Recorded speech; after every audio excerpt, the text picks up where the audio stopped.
বিশ্বজুড়ে এখন যেন এক অদ্ভুত অস্থিরতা ছড়িয়ে পড়েছে। একদিকে ইউক্রেন রাশিয়া যুদ্ধ ক্রমেই দীর্ঘায়িত হচ্ছে, অন্যদিকে গাজায় যুদ্ধবিরতির নামে চলছে অবিরাম হামলা। ভারত ও পাকিস্তানের সীমান্তে রাজনৈতিক ঠান্ডা যুদ্ধ এখন প্রায় প্রতিদিনের খবর।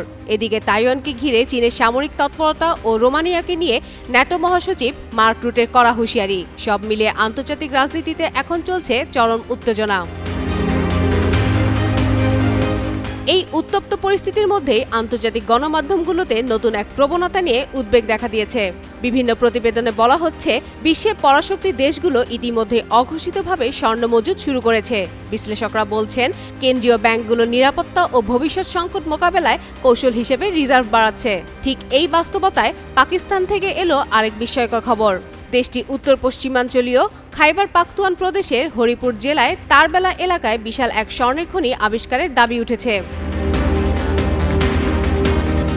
চীনের কেন্দ্রীয় ব্যাংক গত 2 বছর ধরে নিয়মিত স্বর্ণ কিনছে এবং কিছু বিশেষজ্ঞদের ধারণা দেশটির প্রকৃত মজুদ ঘোষিত পরিমাণের চেয়ে অনেক বেশি। এছাড়াও বিশ্বের শীর্ষ স্বর্ণধারীদের মধ্যে যুক্তরাষ্ট্র ৮,১৩৩ টন, জার্মানি ৩,৩৫২ টন, ইটালি ২,৪৫২ টন, ফ্রান্স ২,৪৩৭ টন, রাশিয়া ২,৩৩৩ টন স্বর্ণ মজুদ করছে বলে ধারণা করা হচ্ছে। যদিও এই পরিসংখ্যান আন্তর্জাতিক তহবিল ওয়ার্ল্ড গোল্ড কাউন্সিলের রিপোর্টগুলো থেকে প্রতি বছর আপডেট করা হয়। এসব দেশগুলোর জন্য স্বর্ণ কেবল মানসম্মত সম্পদ নয়, বরং মুদ্রাস্ফীতি ও বৈশ্বিক ঝুঁকি মোকাবেলায় কৌশলগত রিজার্ভ। পাকিস্তানের federation of chairmen's of commerce and ইন্ডাস্ট্রির FPCCI এর সাবেক সিনিয়র সহসভাপতি ও এয়ার করাচির চেয়ারম্যান হানিফ গওহর করাচি প্রেস ক্লাবে এক আলোচনায় দেশটির বিশাল এই স্বর্ণের খনির তথ্য প্রকাশ করেন। তার দাবি, এই খনিতে প্রায় 636 বিলিয়ন মার্কিন ডলারের স্বর্ণ মজুত রয়েছে। তিনি আরও জানান, স্বর্ণের এই মজুদ দিয়ে পাকিস্তানের সমস্ত বৈদেশিক ঋণ পরিশোধ করার জন্য যথেষ্ট। এরই মধ্যে বিষয়টি দেশটির বিশেষ বিনিয়োগ সহায়ক পরিষদকে অব্যাহত করা হয়েছে।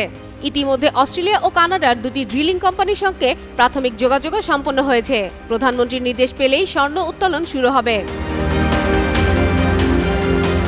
তবে পাকিস্তান সরকার এখনো এই দাবি বিষয়ে কোনো আনুষ্ঠানিক তথ্য প্রকাশ করেনি। তবু যখন বিশ্বের পরাশক্তি দেশগুলো গোপনে স্বর্ণ মজুত করছে, তখন পাকিস্তানে এমন বিশাল খনি আবিষ্কারের খবর এক নতুন আলোচনার জন্ম দিয়েছে।